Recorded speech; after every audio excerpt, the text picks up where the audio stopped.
Kei Kurono is your average cynical high school student. He enjoys anime, swimsuit magazines, and thinks he's smarter than everyone around him. One day, while waiting for a subway home, he unexpectedly encounters his childhood friend, Masaru Kato. Kurono remembers that he and Kato used to be close when they were kids, but he looks like a gang member now. While this is happening, a random homeless person drunkenly falls off the platform and straight onto the track. He is too drunk to even get up, and no one is really eager to help him. And even worse, the train is coming soon. Kurono notices that Kato is very nervous, and then Kato goes down to try to help the man. Kurono berates Kato in his head, seeing him visibly struggle to even move the homeless guy. Kurono wonders why Kato doesn't just give up. It's pointless to save a guy like that. But then Kato recognizes him. Kato pleads with Kurono to help him, and feeling pressure from the other onlookers, Kurono climbs down to help. After a few minutes of struggling, they lift the man off the track and back onto the platform. They're both relieved and are about to climb onto the platform, but then they are interrupted by the train heading straight for them. Kato tells Kurono to run, and that they just have to run by the point where it will stop. They run as fast as they can, but Kato's wrong. It's the express train, and it's not stopping anytime soon. Kurono and Kato are both torn to shreds by the oncoming train. Kurono's decapitated head rolls onto the platform. Then we see that they are completely fine in some apartment room, and cutting back to the station, there's no evidence that they were even there to begin with. And the homeless guy walks away, too drunk to even understand what just happened. Kurono and Kato are seemingly sent to an apartment room, and there are some people crowded around a black ball. A man with glasses asks them if they were also about to die. The man introduces himself as Yamada, and says that he doesn't know what happened, but they were saved before death. An old man named Goro chimes in and says that they have died, and this is heaven. He is quickly proved wrong because Kato looks through the window and sees Tokyo Tower. They try to leave, but realize that something is stopping them from even touching the door handles, and the windows are sealed shut. Yamada recommends that everyone introduces themselves. Now, a lot of people in the room are not really that important, but here's a quick rundown. There's Yakuza A and Yakuza B, who you're going to quickly find out are bad people. There's a chain smoker, who has no official name, and there's also a dog named Rice. The only important one is named Nishi, a really gloomy middle schooler who stares at Kurono, creeping him out. Since no one can leave, they really have nothing to do except sit and chill. Kato makes some small talk with Kurono. He tells him that Kurono has changed since they were kids, and used to be a lot more dangerous and spontaneous. He would eventually get sent to a school for all the rejects and dropouts, but even then, he'd always ask himself what Kurono would do, and it's clear that he looked up to him. Their sweet moment is interrupted when the black ball shoots a beam, and an arm appears out of thin air. Then some legs appear, then someone's chest appears, and finally a girl appears, and she has no clothes. She falls on Kurono, and Kato notices her wrist is bleeding. Must have been a suicide. The girl wakes up, then immediately passes out again. Yakuza B gets up, grabs the girl, and takes her into another room. It's obvious what he's about to do to her. Everyone knows what he's about to do, but everyone is too scared to do anything, except Kato. Kato walks in, starts choking Yakuza B out. Everyone is entranced by the fight, but it stops when everyone starts to hear music playing. The music is coming from the black ball, and it's a real-life song, which I'll play for you now.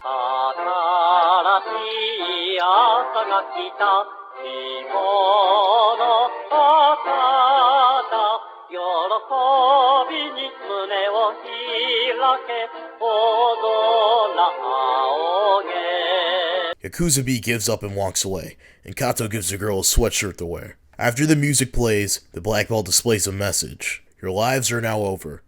How you use your new life is up to me. That's the logic. Everyone is either confused or thinks it's a joke, except Nishi, who's taking this all very seriously. The ball displays a new message. You guys are going to go out and kill this guy. It then shows a photo of the green onion alien. It also displays some information about it, even giving it a catchphrase. Green onions are enough for me. The black ball opens up, showing lots of suitcases and seemingly toy guns. Yamada notices that there is a person inside the black ball, hooked up to some sort of machine. Kurono realizes that the suitcases bear the names of the people in the room, and inside the suitcases are these weird futuristic costumes. The ball displays another message, simply saying go away, with a 1-hour timer. Suddenly, Yakuza B starts to disappear from head to toe, and one by one, others in the room disappear as well. Before Kurono disappears, he grabs a suitcase and tries to change into a suit. He strips down nude, but the girl sees him and he's embarrassed. Kurono is teleported outside, still holding the suit, and he puts it on. It seems that they were sent to the suburbs in Tokyo, and Yamada suggests finding the nearest train station. Nishi stops the group and finally tells them what's going on. He says that they are on a reality TV show, where the premise is aliens are attacking the Earth, and they must take them down.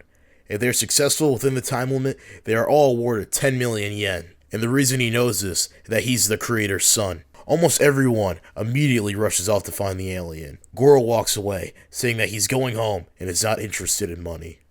Yamada eventually stumbles upon the Green Onion alien's apartment, and walking out, to Yamada's surprise, it's real. Kurono, Kato, and the girl decide it's best to walk home, and the girl finally speaks, and she introduces herself as Kei Kishimoto. She seems to take a liking to Kato, much to Kurono's dismay. Cutting back to the hunters, the chain smoker points his gun at the Onion alien. The Onion alien spits on Yakuza B, and he gets really mad and is about to shoot him, but he runs away. It eventually does a backflip off the roof of the house, conveniently landing in front of Kato. Cutting to Goro, who's been walking for a minute or two. He begins to hear some ringing, which gets louder and louder until his head explodes. We get to look into his brain, and it seems a bomb was planted inside of it. The hunters eventually corner the Onion alien, and the chain smoker shoots his gun at the wall. Nothing happens for a bit, but then the entire wall explodes. All the hunters shoot at the Onion alien. Kato tries to stop them, but it's too late. After a few seconds, the Onion alien's limbs explode one by one. Kato sees a kid watching them and tells him to call the police, but the kid does not see them at all, and only the wall that was destroyed. Everyone wonders what happens now. Then something appears behind them. The Green Onion alien's older brother, and he is not happy. Yakuza B gets in his face and tries to headbutt him, but breaks his face. The hunters are about to shoot him, but the alien uses Yakuza B as a shield.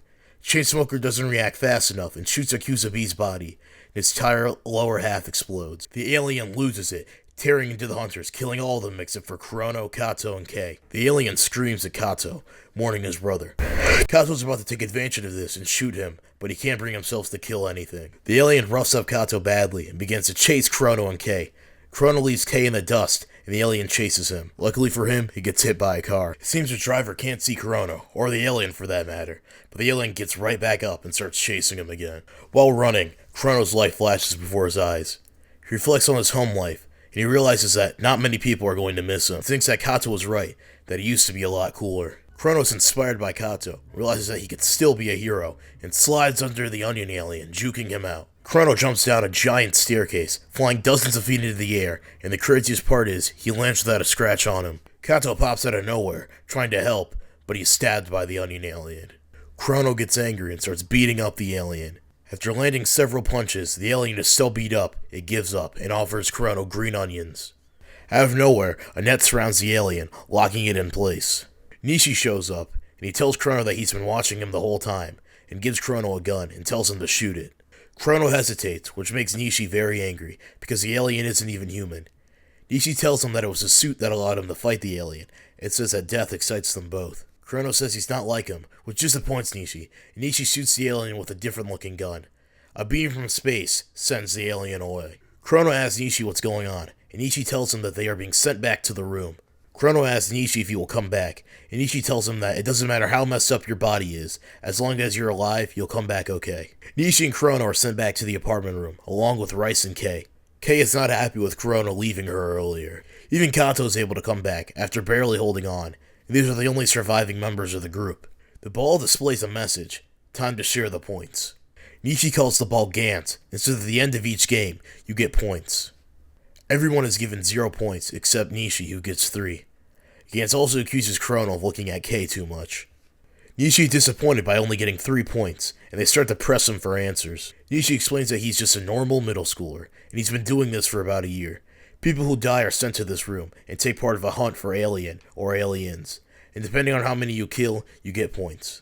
Nishi tells Gantz to show them how many people have died playing the game so far, and the amount of people fills up the entire screen. Kato is pissed that Nishi lied to them, and says that if he had been honest, more people could have come back alive. Nishi says that he does not tell people, so that the aliens let their guard down and he can go in for the kill. Kato grabs Nishi, but he's no match for him because Nishi has a suit on. Kurono asks him if they are really alive or not. Nishi responds that there's no way of knowing. He thinks that there were originals at one point, but they died, and they're all just clones. Nishi presses a button on his suit and begins to turn invisible. He tells him that one time, a person came home and saw that the original was still alive. He also tells them to keep Gantz a secret, or else their heads will explode. The group is now able to leave the apartment and grab a taxi. It seems that they're able to be seen by people again. They drop Kei off, and Kurono is dropped off. Kurono seems to want to see Kato again soon. When Kei enters her house, it hits her. She committed suicide. Her phone begins to ring, and it's her mother. It tells her that Kei is still alive and at the hospital. It seems that the original Kei survived her attempt, and that Kei that we've been following is now a clone. Kei is devastated and runs away from home, knowing she can't go back to that house anymore. Back to Kurono, he enters his house. His parents call and ask him if he needs money and if anything interesting happened today. He says no to both and hangs up. He's pretty spooked at this point and believes that this has all been a weird fever dream. He changes into his pajamas and goes to bed. He wakes up the next morning, however, and is about to head to school. Then he realizes that something is not right. The suit is still there, and it wasn't a dream. Our protagonists have just gone through something horrifying and life-changing. Now they have to go back to normal life, and they can't even discuss what happened. Kei is now homeless on the streets, having to sleep on a park bench. Kurono goes to school and talks with his friends. Kurono's buddy Yanakura tells him that he's in trouble and being extorted by some bullies. One of the bullies appears and asks for Yanakura's money, which he does not have. The bully then decides to get the money from Kurono instead, and the bully tells Kurono that he wants 50,000 yen by the end of today. Kurono is pretty scared and reveals that he brought a suit with him, which he puts on under his school clothes. After school, the bullies corner Kurono. The leader, Tachibana, who's a psycho who beats people up and collects their teeth, tries to scare Kurono. He eventually tries to strangle Kurono but can't. Kurono grabs his wrist and squeezes softly, which hurts Tachibana, and he backs off. He leaves the bully shocked and gives him a much-needed ego boost. After heading home for the day, he sees Kei sitting on his front doorstep. She tells Kurono that she came to return his school ID. As it turns out, during all the craziness, Kurono dropped it. Kurono invites her in, and they hang out for a bit. Eventually, Kei leaves. A couple of minutes later, Kei returns and asks Kurono, which is probably one of the weirdest questions I've seen. She asks Kurono if he would keep her as a pet. Kurono agrees, hoping that this will get him laid. And from then on, Kurono and Kei live together. Since they only have one bed, they have to sleep together, and Kurono asks if they can do it together. Kei tells him that people don't do it with their pets. She does let him touch her boob, however. She tells Kurono that she can never go home or see her family again, that she's pretty much an unregistered citizen. But Kurono doesn't care, because he's already got what he wanted. The perspective then shifts to Kato, and we get to see what his school life is like. He lives with his aunt and little brother. His aunt is very abusive towards him, and berates him for being a troublemaker. Kato pretty much has the responsibility of taking care of his little brother, and when eating, he feels a chill go down his spine. Kurono and Kei are watching some TV, and Kurono starts to give Kei a massage. She's clearly uncomfortable with it, and eventually devolves into him fondling her. Suddenly, Kurono freezes, and then he starts to disappear. He's back in the Gantz room again. Nishi greets him and welcomes him back to the apartment, and the game is about to begin again.